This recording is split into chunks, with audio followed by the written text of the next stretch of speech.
In mathematics, we have seen that integration of fx from a to b equals b minus a multiplied with fx, average of fx. So cos x integration between 0 and pi by 2, we already know that, but let's just calculate through MATLAB. So what I'm going to do is I'm going to create like 1000 random numbers between 0 and pi by 2.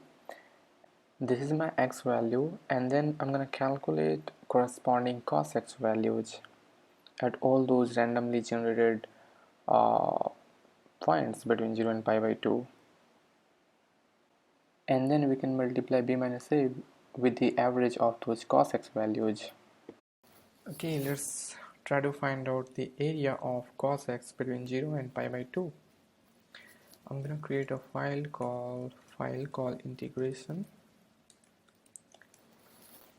Okay, so I need certain variables, like I'm going to need boundary at least.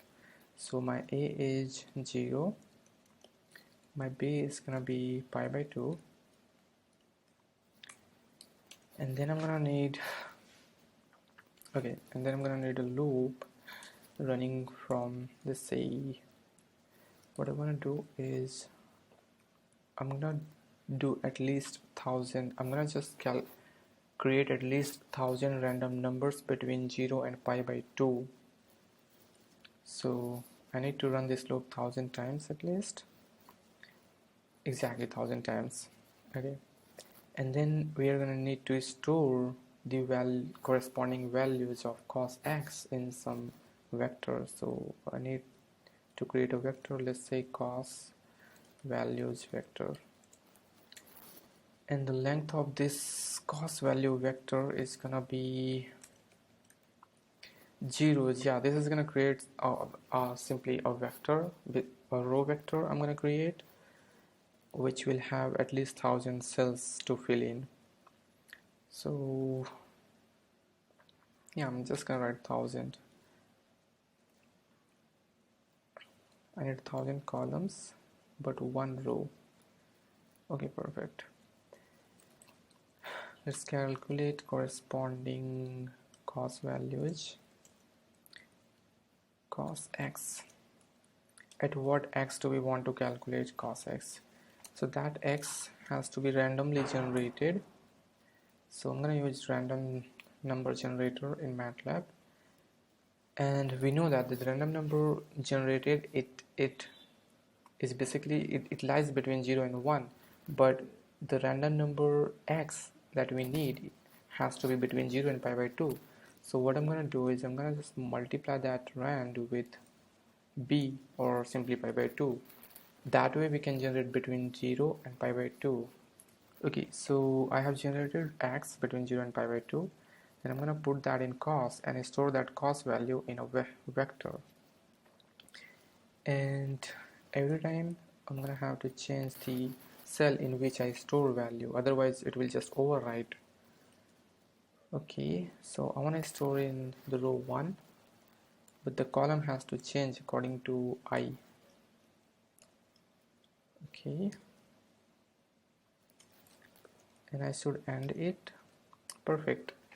Now we have all those corresponding cos values,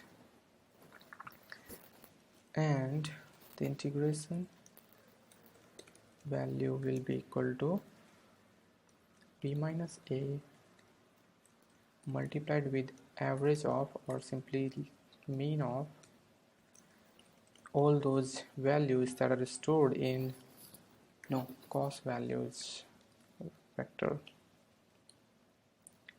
That's it. I think it should work. Let's find out. Okay, we have got the error. Oh no. let me say integration value. Is that correct? Okay, it worked, and it says integration value is 0.9881, which is very close to 1. Okay, what I'm gonna do next this time is let me increase. Let me take 1000 points between 0 and pi by 2 and find out cos x corresponding to those 1000 x's, and then take mean of those 1000 points, multiply that with b minus a, and that will become our integration value. Okay, this time we are closer to 1. What if I increase it to, let's say, 1 lakhs? Okay, we are overshooting. So what happens if I increase one more zero? A million times? Okay, we overshoot again.